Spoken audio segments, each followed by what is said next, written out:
My name is Evan Medcraft, and for my In the Wild video presentation, I researched the war on drugs.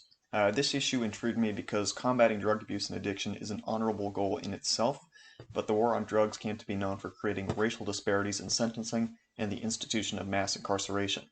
This project seeks to address public policy that contributed to the war on drugs, as well as address ways it could have better addressed its original goal of combating drug abuse. The war on drugs informally began in 1970 with the Comprehensive Drug Abuse Prevention and Control Act. It categorized controlled substances based on their medicinal and recreational use. The law was in response to increased opiate addiction in the United States, particularly among soldiers returning home from the Vietnam War. Between 10 to 15% of them returned addicted to heroin. The war on drugs was declared soon afterward, with President Richard Nixon declaring drug abuse to be public enemy number one for Americans. Following the informal declaration of war, the war on drugs continued throughout the 1970s and 80s.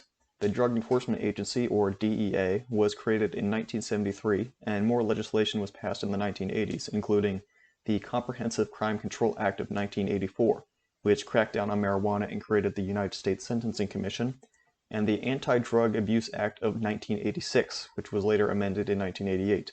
This law in particular abandoned the rehabilitative method in favor of a more punitive system with mandatory minimum sentences. Funding for this measure was granted to target drug use and abuse, and the rates and lengths of incarceration both increased. The 1986 measure is most noteworthy in this regard due to its institution of longer sentences and mandatory minimums. The length for the average drug offense increased from 22 months to 33 months following the passage of the 1986 Act. This act also contained a 5-year mandatory minimum for 5 grams of crack cocaine possession. However, the same penalty applied for 500 grams of powder cocaine, creating a 100-to-1 sentencing disparity. Following passage of the two laws previously mentioned, the Office of National Drug Control Policy was created in 1989.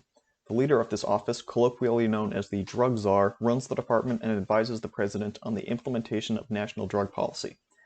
This agency was soon elevated to a cabinet-level position by the Clinton administration and was given hundreds of millions of dollars in funding to combat drug use and abuse in the United States.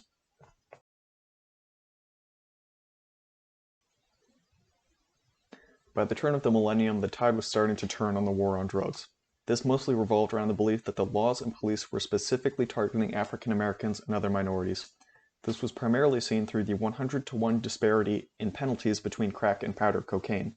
They were chemically identical, but crack cocaine was typically found in urban minority neighborhoods, while powder cocaine was used by affluent whites. As a result, prisons started filling up with African Americans and other minorities, as they were more likely to be arrested for drug crimes, and penalties for traditionally black drugs, such as crack cocaine, were much steeper than penalties for white drugs, such as powder cocaine. This belief is backed up by decades worth of statistics.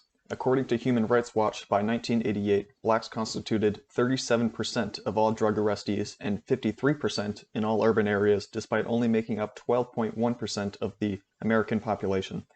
According to the American Civil Liberties Union, the number of black men in prison by the year 2000 was 720,000. This was more than the number of black men in chattel slavery in 1820. Despite these discrepancies in sentencing, there was no real shift in drug policy around the turn of the millennium. Civil rights advocate Michelle Alexander went so far as to proclaim the war on drugs to be the new Jim Crow due to its disproportionate racial impact. Under the Obama administration, the Fair Sentencing Act of 2010 amended the 1986 Anti-Drug Act and reduced the crack and powder cocaine disparity from 100-to-1 to 18-to-1. However, the United States prison population is still disproportionately black, with many carrying out sentences levied under the former sentencing disparity. The motivations of policymakers during the war on drugs is the reason why it is so fascinating to me.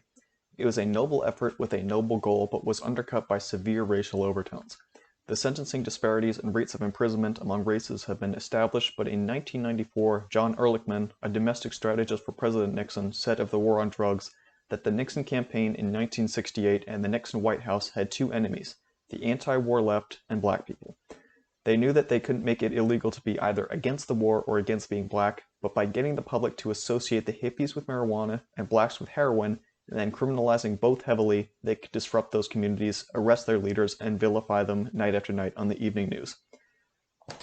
This should be taken with a grain of salt, as Ehrlichman and Nixon were not on great terms following the Watergate debacle, but it highlights the contentious relationship between Nixon and his opponents. Should this court be true, it is a massive indictment on the war on drugs and everything it was supposed to accomplish, rather than being a noble effort in trying to rid the United States of drug addiction and abuse. It was potentially simply a method for Richard Nixon and the White House to attack his political enemies. It goes without saying that the war on drugs could have gone better if it had actually focused on combating drug use and not race. Due to its failures, it contributed to mass incarceration, injustices in policing, and many other social and political issues while effectively creating a lost generation. It also turned the system from a rehabilitative one to a punitive one. Rather than trying to fix the root of the problem, addiction, the war on drugs attacked the downstream effects. We have learned from case studies on juvenile justice, from sources such as Children Who See Too Much, that this seldom works and just creates an endless punitive cycle. The way I and many professionals see this issue is that there are two options. Use a punitive system that relies on punishment, or a rehabilitative one which relies on repairing the person and sending them back better than they came in. Either one will use tax dollars, but a rehabilitative method will try to fix the problem and hopefully return the person as newer and better, whereas a punitive one will do nothing and send a damaged person back out into the world to repeat the process. Instituting a rehabilitative system would have been more cost-effective, more fair, and less racially discriminatory than a punitive one. However, lawmakers went the other direction, and a 45-year-long quagmire was the result.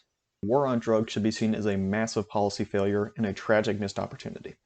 Policymakers had a chance to target a systemic issue in a fair and just manner, but just ended up furthering their own agendas by targeting vulnerable populations.